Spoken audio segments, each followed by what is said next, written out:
Hi friends. இது வந்து Sunday காலையில எந்திரிக்கிறப்ப தெரியல. ஒரு மாரி ஒரு குழப்பத்தோட இன்னைக்கு வந்து ஊருக்கு போலாமா? இல்லன்னா எங்கேயாச்சும் போலாமா? அப்படின்ற மாரி ஒரு மைண்ட் செட்லயே இருந்தது.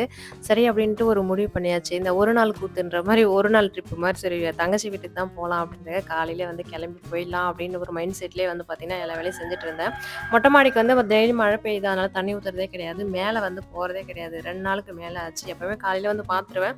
பார்க்கவே இல்லன்றதால காலையில எப்படி இருக்கு செடின்றதுக்காக காலைல போய் பார்த்துட்டு அப்படியே ஒரு 9 மணிக்கு மேல கிளம்பலாம் தங்கச்சி வீட்டுக்கு. அப்படின்னு ஒரு ஃபைனலா ஒரு முடிவு பண்ணியாச்சு. என் தங்கச்சி "நீ வா இங்க" அப்படின்னு நான் சொல்லி, அப்புறம் இல்ல இங்க சுத்தி பார்க்கறதுக்கு நெறையா இருக்கு. நீ பாண்டிக்கு வா அப்படின்னு சொல்லிட்டு ஒரு குழப்பி குழப்பி பார்த்தீங்கன்னா, அவளும் வர மாரி தெரியல. சரி நாமளாச்சும் ஒரு நாள் வந்து போயிடலாம். என் தங்கச்சி பையன் வேற "நீ வாம்மா, நீ வாம்மான்னு" சொல்லிட்டே இருந்தான். அதனால வந்து சரி கிளம்பலான்றதால இன்னைக்கு காலையிலேயே வந்து கடகடன்னு எல்லா வேலையும் செஞ்சுட்டு இருந்தேன். போறதுக்கு முன்னாடி பார்த்தீங்கன்னா, கத்திரிக்காய் செடியில வந்து கத்திரிக்காய் போறது என்னமோ போயிட்டு காலையில போயிட்டு நைட்டு வர்றது. செடியில இருக்கிற கத்திரிக்காய் எதனா பறிச்சுட்டு போறாங்கன்றதால சரி கத்திரிக்காய்லாம் பறிச்சு வச்சுட்டு போயிடலான்னு பறிச்சுட்டு இருந்தேன். பறிக்கிற அளவுக்குலாம் யாரும் பறிக்க மாட்டாங்க. மாடு, ஆடு வந்து நல்லா மேய்ஞ்சிரும். இப்பயே வந்து பார்த்தீங்கன்னா, மாடு உள்ள வந்து செடியெல்லாம் வந்து கடிச்சிடுச்சு. அந்த மாரி வந்துருச்சுன்றதால சரி பறிச்சு வச்சிடலான்னு போயிருந்தேன். கண்ணுக்கு குளிர்ச்சியா அவ்ளோ அழகா இருந்தது. செடியெல்லாம் பார்க்கறதுக்கு ரொம்ப அழகா இருந்தது. கத்திரிக்காய் பறிக்கிறதுக்கே மனசு வரல. அவ்ளோ சூப்பரா இருந்தது. கத்திரிக்காய் பார்க்கறதுக்கு நல்லா பெருசு பெருசா இருக்கு. ஆனா உள்ள விதையே இல்ல. நல்லா சூப்பரா இருந்தது. பிஞ்சு இளங்கத்திரிக்காய் மாரி இருந்தது. எனக்கு இன்னைக்கு பார்த்தீங்கன்னா, கத்திரிக்காய் பறிச்ச உடனே அவ்ளோ சந்தோஷமாயிருச்சு. நல்லா ஒரு 1/2 கிலோ கத்திரிக்காவுக்கு மேலேயே இருந்தது. இந்த வெயில்ல வருமான்னு நெனச்சேன். ஆனா இவ்ளோ செடி வந்து நல்லா தழைஞ்சு அவ்ளோ கத்திரிக்காய் குடுக்குறப்ப ரொம்ப சந்தோஷமா இருக்கு. போன டைம் ஒரு 1/2 கிலோ கத்திரிக்காய் பறிச்சிருந்தேன்னா, இந்த டைம் வந்து கொஞ்சம் கத்திரிக்காய் நெறையாவே இருந்தது.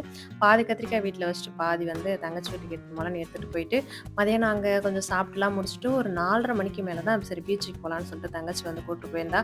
அதுக்கு முன்னாடி ஒரு இடத்துக்கு போய் சந்து சந்தா புகுந்து ஒரு இடத்த வந்து தேடி கண்டுபிடிச்சிருந்தோம். இந்த கிலோ கணக்குல துணி குடுக்குறாங்க இல்லையா? அத தான் தேடி புடிச்சு, அங்க போய் பார்த்துட்டு அதுக்கப்புறம் பீச்சுக்கு வந்தோம். பீச்சுக்கு வந்தோனே பார்த்தீங்கன்னா, கொஞ்சம் இருட்டுற மாரி ஆயிப்போச்சு. கொஞ்ச நேரம் உட்காந்து அந்த அலையெல்லாம் பார்த்துட்டு, அது என்னதான் மனசுக்குள்ள பாரங்கள் இருந்தாலுமே, அந்த அலைய பார்க்குறப்ப பார்த்தீங்கன்னா, அலையோட அலையா வந்து போற மாரி தான் இருக்கும். அந்த அலையெல்லாம் பார்க்குறப்ப. அது நேரம் கொஞ்ச நேரம் உட்காந்து பார்த்துட்டு, அதுக்கப்புறம் சரி கிளம்பலான்றதுக்கு காந்தி சிலைய போய் பார்த்தோம். பீச்சுக்கு வந்தாலே அந்த காந்தி சிலைய போய் பார்த்தா தானே அப்படின்ற மாரி அங்க சரி ரொம்ப நாள் ஆச்சு வந்துன்றதால, சரி அப்படியே நடந்துக்கிட்டே போயிட்டோம். என் தங்கச்சி பையனோட ஆட்டத்த பாருங்க. இன்னும் பயங்கர சேட்டெல்லாம் பண்ணிட்டு, அதுக்கப்புறம் வீட்டுக்கு போறப்ப பார்த்தீங்கன்னா, நானும் தாம்மா வருவேன்னு சொல்லிட்டு என்ன விடவே இல்ல. அழுது அழுது "என்ன அந்த புள்ள இப்படி அழுவுது?" அப்படின்ற மாரி பார்க்குறவங்கலாம் நெனைக்கிற அளவுக்கு அழுதுகிட்டே இருந்தா. நான் வரேன் வரேன்னு சொல்லிட்டு. நான் கூட்டு போறேன்னு சொன்னாலும், "நீங்க மட்டும் வந்தா இருக்க மாட்றீங்க. நான் மட்டும் அனுப்ப மாட்டேன்" அப்படின்னு வந்து சொல்லிட்டா. அதுக்கப்புறம் கிளம்பி நைட்டே வந்து வீட்டுக்கு வந்தாச்சு.